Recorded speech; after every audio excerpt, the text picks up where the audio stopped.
Hi, in this video we're going to show you how to do the corner border block for the Mystery Quilt or the Doilies and Dresden's quilt, and this is the Corner Dresden, and so let me show you what you're going to need to make that block. Alrighty, you're going to need your instructions, and what I like to do with the instructions is I circle the size block I'm going to do. That way there's no question and I know exactly how wide to cut my fabric, what size fabric pieces, and then I like to put little swatches of my fabric on there in order to make it perfectly clear as I'm making the block which fabric it's calling for. And you're also going to need your battleizer and the hoop. For what we're going to make today, I'm going to show you using the optional wool batting piece in there to give it a little extra dimension. And let me move all my fabrics and my thread. You're going to need your fabric 1, your fabric 2, fabric 3, fabric 4, and you're also going to need some water-soluble thread, and you're going to need your quilting thread, which for me is going to be the gray, so I'll also need a matching bobbin.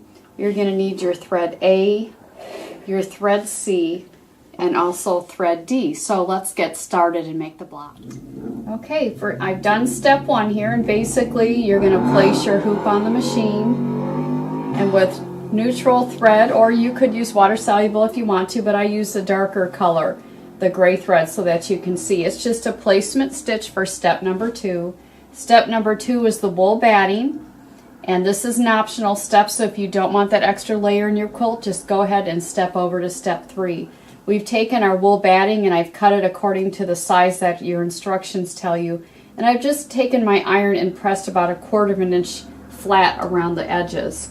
And I have water soluble thread in my needle, and I'm going to stitch a zigzag stitch around the entire square of wool batting.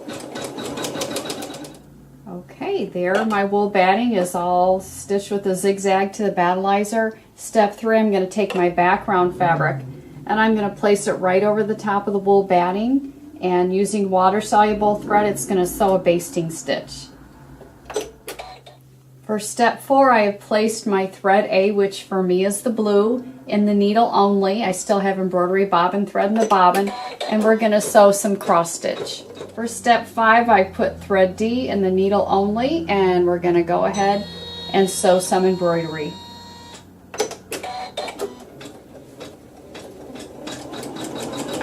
Okay, for step 6, we have water soluble thread in the needle only, and we're going to sew a placement stitch. Step 7, I have a neutral thread in the needle only, and I'm going to take my fabric 1 and place it over this very first placement stitch area. And I'm just going to peek underneath, make sure all the sections are covered, and then we're going to sew a placement stitch. Alright, here is my completed step 7. Along these curved edges of each of these blades, what you're going to do is you're going to use your HoopSisters mini, and you're going to trim right up close to that stitch. It's a double stitch, so you can get nice and close. And down here, which will end up being the center of the Dresden, you can trim that about 1/8 of an inch away, and then 1/4 of an inch on each of these sides.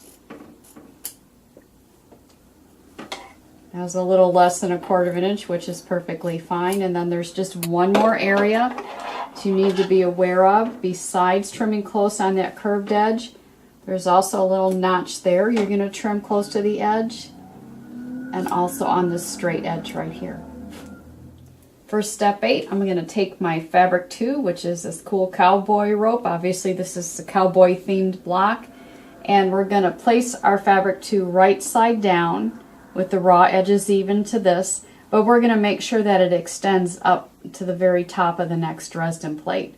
So we'll just do a little peek underneath. That looks good, and with my neutral thread I'm going to sew the seam.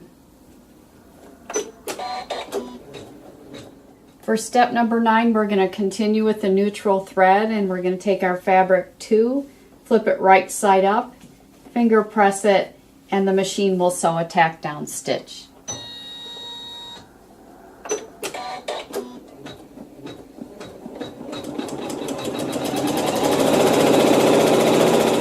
Alright, this is a completed step 9, and my assistant here, Aubrey, who's also filming for me, she is pointing out the fact that there's not a whole lot of rope left in this section. So as a point of reference, this is a 5-inch block. You might want to pick a much smaller print when choosing your fabric for the smaller blocks. But we have trimmed up here right up close to the stitching, about 1/8 of an inch here, and a scant 1/4 inch here on this side. And now we're going to repeat the process in step 10 with fabric 3. This is my fabric 3, and we're going to lay it right side down with the raw edges even over fabric 2. And again, we're going to make sure that the end of that fabric extends past the tip of the corner of that Dresden. So right there, and then we're going to sew a seam. So there's the seam in step 10, and I'm going to flip my fabric right side up, give it a finger press, and still continuing with the neutral thread. Step 11, we'll sew it a tack down stitch. Okay, there's our tack down for step 11, and so we're going to trim about 1/8 an inch there in the center of our Dresden, 1/4 of an inch here for the next seam for the next blade. And let me change my angle here. Right up to the stitching here, I'm going to cut it right up close to the stitching where it will finish as machine applique. And then the next piece of fabric is our fabric 4 for step number 12. Let me grab that. And that is our cute cowboy fabric. Maybe we can get a little cowboy something in here this time. Step 12, we're going to lay it right side down. Raw edges even. Again, I'm making sure that it is extending past that section there. And the machine will sew a seam. For step 13, I'm going to flip my fabric 4 right side up. I made sure to catch at least part of a cowboy boot in there. I'm going to finger press, and still with the neutral thread, I'm going to sew a tack down stitch.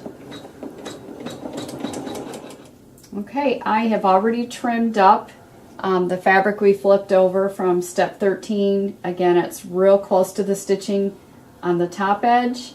1/4 of an inch here and 1/8 of an inch here. So now you can see we did 1, 2, 3, 4, and we're going to repeat that. Fabric 1, 2, 3, 4, fabric 1, 2, 3, and when we get to here, I'll come back and we'll videotape from then on, because the finishing of that last seam is going to be slightly different. So when you come back, you'll see all the fabric filled in except for the last one. Alright, as I promised, I have all the fabric filled in. I'm on step 28, which is the seam for the very last fan blade. So let's go ahead. Again, I'm going to move this somewhere so I can see some kind of, I guess the rope's okay, Western something on there. But step 28, we're going to sew the final seam for the last Dresden blade. Okay, this is our last Dresden blade, and we have our seam stitched out.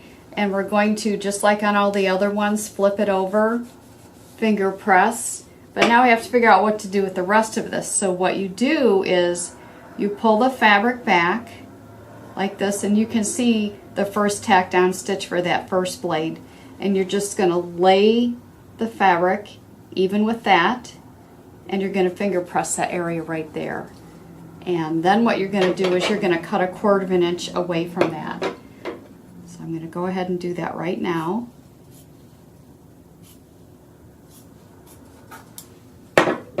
And then you're going to take that fabric that we just cut. We're going to cut this point off so we don't have that in the seam allowance. We don't need all that bulk. And you're going to take where you just folded it, and you're going to fold it the opposite way. You're going to go ahead and tuck that under there. And then you can lay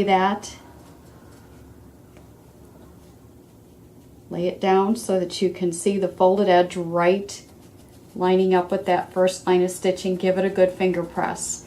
And then I'm going to take a piece of Wonder Tape, and I'm going to put it right underneath there to hold that in place. And for step 29, I believe it's 29, it's going to sew a little zigzag stitch to hold that in place. And also the top edge, it's going to double stitch it in a straight stitch so that we can trim it up close to the stitching right there. So let me get this going.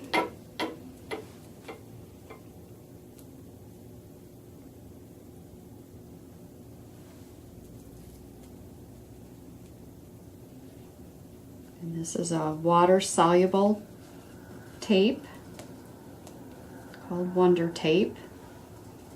And again, just to review, because this is going to be stuck down to this to hold it in place. Take a folded edge underneath and line it right up with that stitching. So now we'll take it to the machine and it'll do that zigzag to hold it in place and also the straight stitch up there. Alright, I've put water-soluble thread in the needle, and let's go ahead and sew that zigzag stitch.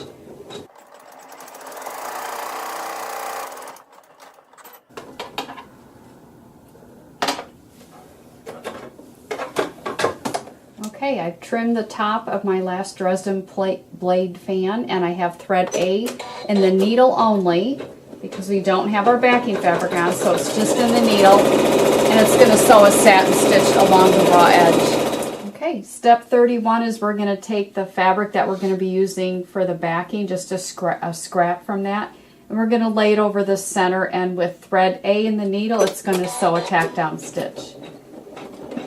And now we are going to trim this close to the stitching. For step 32, it's going to sew some cross stitch in the center of the Dresden with thread C.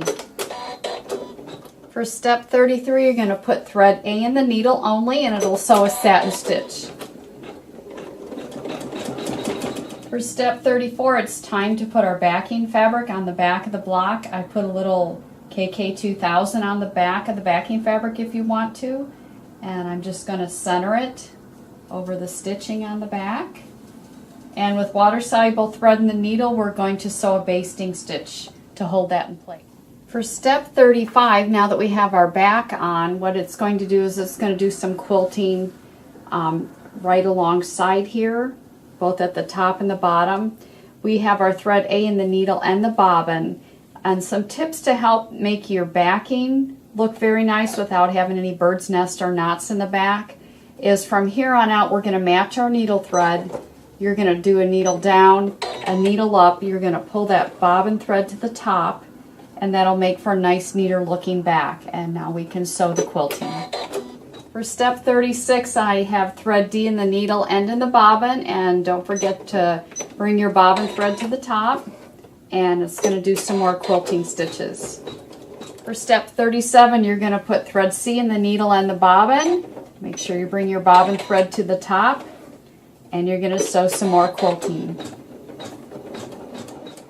For step 38, you're going to put thread D in the needle and the bobbin.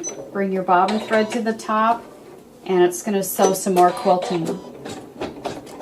39, we're going to put the quilting thread in the needle and in the bobbin and sew the quilting. This is the last quilting step, last step period. Here's our completed corner border Dresden block, and just for one of the crossword puzzle clues for Mystery Quilt, which I'm almost embarrassed to tell you, but it's kind of funny because in this very last block that we were filming, Annie had a Dunlop, and in case you needed that crossword puzzle clue, this is when the fabric flips over and stitches down on the other side. I should have been watching as I changed my bobbin thread over and over and over again, but we were just we're on a mission to get this filmed for you guys. So anyway, that's a Dunlop. We're going to just continue trimming this as if that does not exist. So I'll make sure I cut that as my corner. Since this is a corner block in the Mystery Quilt, what we're going to do is we are going to trim these as if they were the outside corner. So that means there's binding attached to it. So the first thing I like to do is to cut those sides first. And so we're going to use the ruler side of the trimmer by George and cut that 1/4 of an inch from that basting stitch.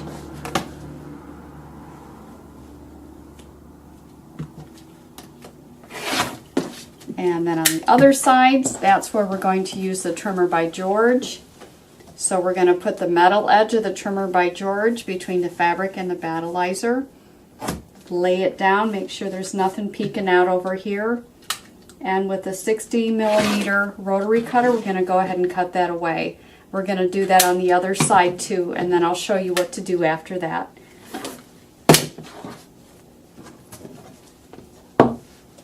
We'll repeat the same process on this final side.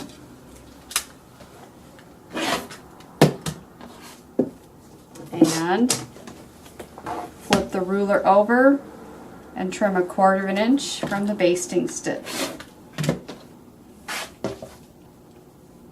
don't remember which side it was. They all look, that one looks almost 1/4 inch anyway. That was the one. So anyway, you've seen all the other blocks. This is what a Dunlop block looks like on the back. So it's kind of funny I was able to show you that. I certainly didn't mean to. And this is our Corner Border Dresden.